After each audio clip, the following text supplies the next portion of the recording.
മരണത്തിന്മേൽ വിജയം നേടിയ ആ വലിയ പ്രഭാതം, ലോകത്തെ മാറ്റിമറിച്ച ഈസ്റ്റർ ദിനത്തിന്റെ ഉദയം, യേശുവിന്റെ പുനരുദ്ധാരോഹണം വരെയുള്ള കാഴ്ചകൾ കാണാം.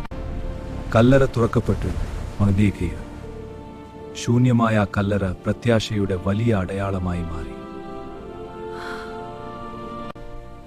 മറിയം, തന്റെ പേര് വിളിച്ച ആ ശബ്ദം മറിയം തിരിച്ചറിഞ്ഞു. സന്തുച്ചിന്റെ കണ്ണീരോടെ അവൾ ലോകത്തെ ആ വാർത്ത അറിയിച്ചു.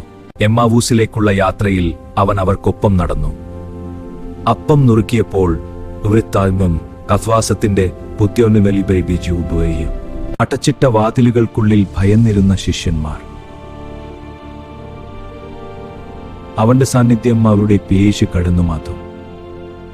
കണ്ടിട്ടല്ലാതെ വിശ്വസിക്കാതെ യേശുവിന്റെ മുറിവുകളിൽ തൊട്ടപ്പോൾ അവന്റെ സംശയങ്ങൾ നീങ്ങി. എന്റെ കർത്താവേ എന്നവൻ ഏറ്റുപറഞ്ഞു. ഗലീലി കടൽ തീരത്ത് ശിഷ്യന്മാർക്കായി കാത്തിരുന്ന ഗുരു അശിഷ്യന്മാരോടെ മീൻപിടുത്തത്തിന് ശേഷം അവൻ വീണ്ടും വെളിപ്പെടുത്തി. നീ എന്നെ സ്നേഹിക്കുന്നുവോ എന്ന് 3 വട്ടം ചോദ്യം. തളിപ്പറഞ്ഞ സ്ത്രോസ് യേശു വീണ്ടോർ എന്റെ ആടുകളെ മേയ്ക്കുക എന്ന വലിയ ദൗത്യം അവനെ ഏൽപ്പിച്ചു. ലോകത്തിന്റെ അതിരുകൾ വരെ സുവിശേഷം എത്തിക്കാൻ കൽപ്പന. ഞാൻ എപ്പോഴും നിങ്ങളെ വാഴ്ത്തുന്നു. ശിഷ്യന്മാർ പുതിയൊരു വീര്യത്തോടെ ലോകത്തിലേക്ക് ഇറങ്ങിത്തിരിച്ചു. യേശു സ്വർഗാരോഹണം ചെയ്തു പിതാവിന്റെ അടുത്തേക്ക് മടങ്ങി. വീണ്ടും വരുമെന്ന പ്രതീക്ഷയോടെ ശിഷ്യന്മാർ മടങ്ങിപ്പോയി. കൂടുതൽ വീഡിയോകൾക്കായി സബ്സ്ക്രൈബ് ചെയ്യുക. നന്ദി.